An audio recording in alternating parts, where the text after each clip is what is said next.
Il est 7h51 sur RTL et Jean-Michel Apathy, vous recevez ce matin un ancien Premier ministre qui vient d'écrire Le Soleil noir de la puissance aux éditions Perrin. Bonjour Dominique de Villepin. Bonjour. C'est votre deuxième livre sur Napoléon. Donc on va commencer par Napoléon. Vous avez raconté ses 100 jours et là vous le racontez 1796. 1807, l'ascension de l'homme. Qu'est-ce qui vous intéresse, voire vous fascine chez Napoléon? La capacité de l'homme à changer, c'est ses métamorphoses. Je m'étais intéressé dans les 100 jours à la métamorphose d'un homme qui a échoué et qui veut revenir. Et il veut revenir pour d'autres raisons, parce qu'il aime son pays, parce qu'il a un message à délivrer.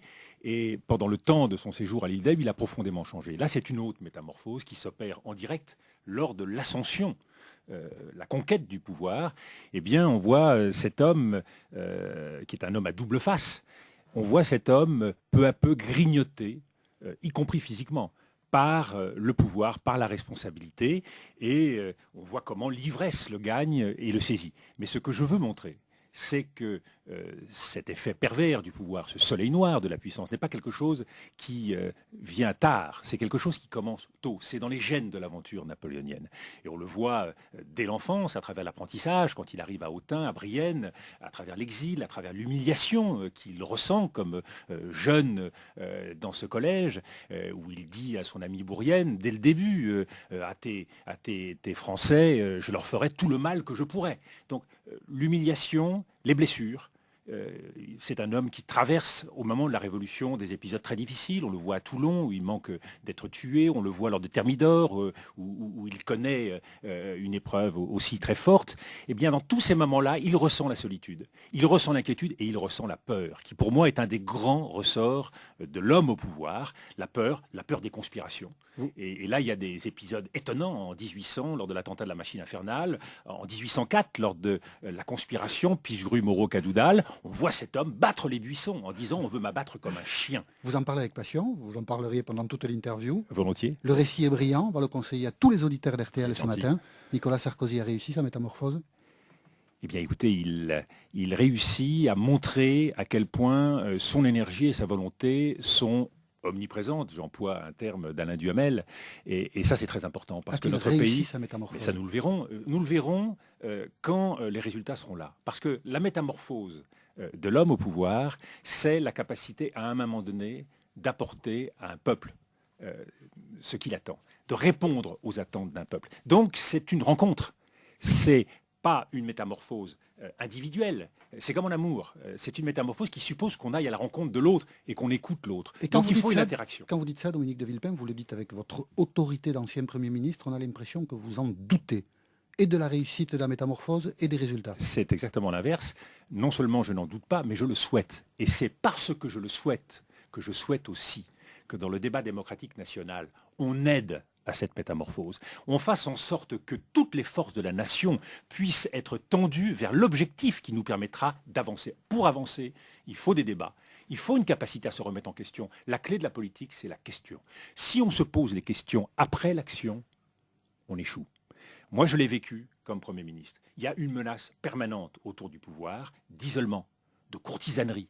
Le pouvoir a besoin d'être alimenté, irrigué, d'être nourri de propositions. Stimulé, critiqué. Absolument. Et c'est ce que vous allez faire? Vous comptez le faire? Je comptez compte intervenir régulièrement? Moi, je fais partie des 62 millions de Français, donc je suis un statut un peu à citoyen. part quand même. Bon, vraiment, vous êtes pas un citoyen comme les autres. Mais j'entends dire ce que je pense, parce que ce que j'ai vécu doit pouvoir servir à ceux qui sont aujourd'hui en responsabilité pour faire mieux. C'est ce que je souhaite. Moi, j'ai fait baisser le chômage de 2 points en 2 ans. Je ne souhaite qu'une chose, c'est qu'on le baisse de 4 points dans les 2 prochaines années. Vous avez entendu l'auditrice qui nous a précédé. Oui, alors le Conseil constitutionnel met des bâtons dans les roues à Nicolas Sarkozy. La politique doit s'appuyer sur la réalité. Et ça vaut pour tous les gouvernements, mais ça vaut aussi pour tous les citoyens.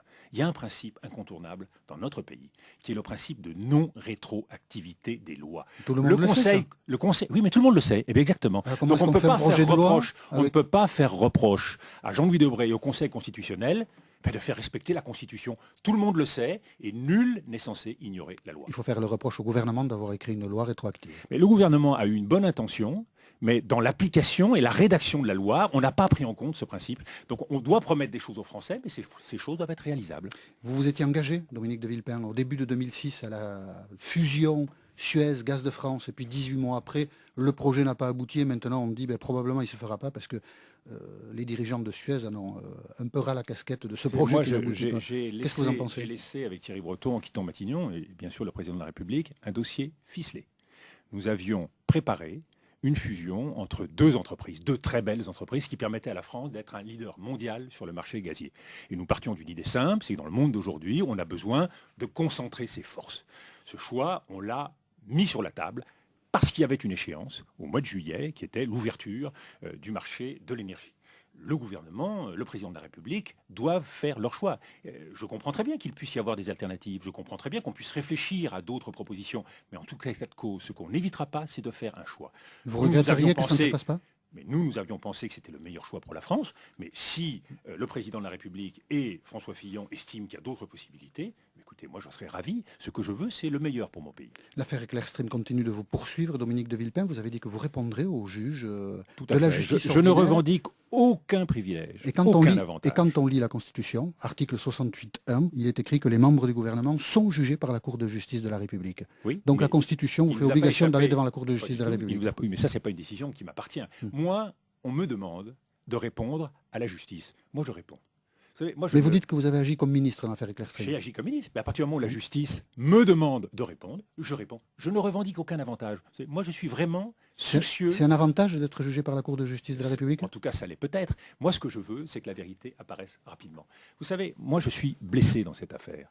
Blessé par ce que j'estime être un acharnement inutile. Et je l'ai dit, quand on s'en prend à ma famille, quand on soulève le matelas de mes enfants, eh bien cela me blesse. Mais il y a autre chose. Tous les justiciables ont affaire face à cela. Il y a autre chose. Tous. Il y a autre chose, monsieur Apathy. Vous le savez ça, Dominique de Villepin? Mais bien sûr que je le sais. Mais j'estime que dans une affaire comme celle-ci, je ne vois pas très bien ce que mes enfants ont à voir dans l'affaire. Dans une affaire comme celle-ci, une thèse s'est imposée à l'automne 2004, qui n'avait rien à voir avec le sujet, qui était une affaire industrielle et internationale. Une thèse s'est imposée, une thèse médiatique. Cette thèse, elle s'est imposée au point d'imprimer l'instruction judiciaire, alors qu'elle n'est pas présente dans le dossier. J'ai accès au dossier, donc je peux voir à quel point, aujourd'hui, tout ça a été transformé. Ce que je dis, c'est que quand on sort des procès d'audition tronqués, quand on sort des pièces d'un dossier, des éléments de perquisition isolés de leur contexte, on peut faire dire n'importe quoi. Tout cela est mis au service d'une accusation contre moi. Je le dis, c'est faux et c'est injuste. Ne prenons pas des bouts d'un dossier pour essayer de prouver quelque chose. Il n'y a pas en justice une thèse qui préexiste à la vérité. La vérité ne se découpe pas en petits morceaux. Par contre, monsieur Apathy, le mensonge se découpe en petits morceaux. Vous regrettez que Jacques Chirac ne témoigne pas devant les juges? Mais je respecte ce que dit et ce que veut Jacques Chirac. Je le respecte profondément.